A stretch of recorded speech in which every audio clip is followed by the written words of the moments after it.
don't know. I mean, it's all relative. Like he's everyone. Like I think the whole idea is that the world is totally crazy, and so there's no way to be normal. Like I think that's kind of what one of the ideas in the movie is. Which is kind of what I agree with in reality as well. Even the people who are the most normal are probably the most crazy.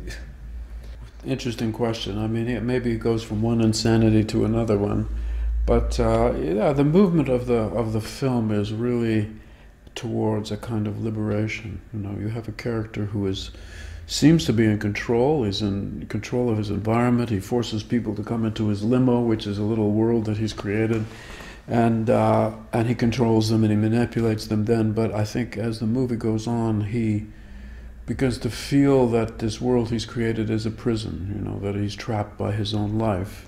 And so there's a movement towards freedom, really, to liberation, even though it's perhaps a very desperate kind of liberation. But so in that sense, I guess it's a movement from madness to some kind of sanity.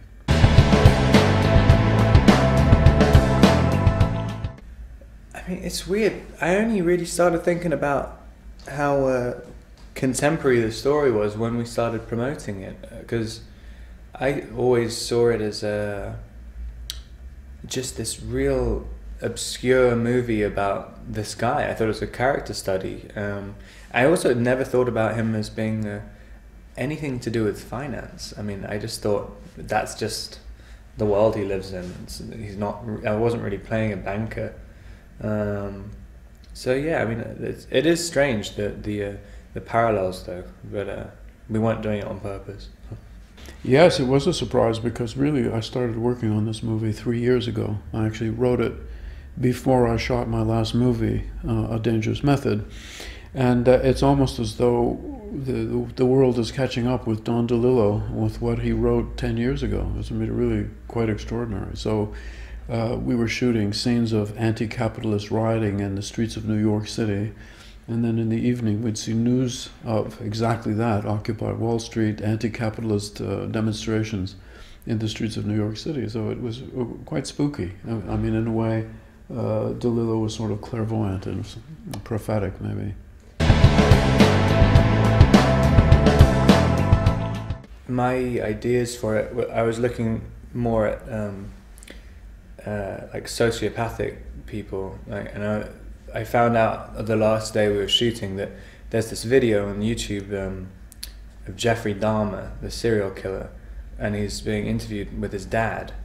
And I looked at that a lot when I found out that Paul Giamatti was using that video as well for his ideas, which I thought was incredibly strange. We were both looking at the same thing without realizing. For my character, it was really just one direction. I think he's so egocentric that he forces everyone not only to come into his train of thought in his day.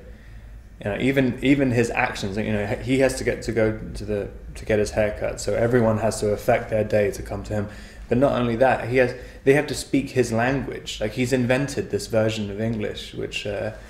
It's not standard English at all, and that's why everyone around him is a little bit scared, because he's so determined to be God that that's his one thought the whole time. Yeah, so I didn't. Yeah, I was kind of quite focused the whole time. This is so David's movie, and so I never felt any pressure when I was doing it. But at the same time, I think it is really rewarding. I mean, the fact that I really felt with this one, because you read the script, and nothing like it is made, and when you look at the cinema, you know, you just see nothing comes out apart from superhero movies now, like nothing, and so you're just like, why is no one else trying to do something? Why is there no American new wave? There's like every other country has a new wave. Everyone else has a renaissance of filmmaking, and but American actors and English actors are so scared to do anything other than franchise stuff. It's crazy. Like, I don't know. Maybe because I've already done a franchise.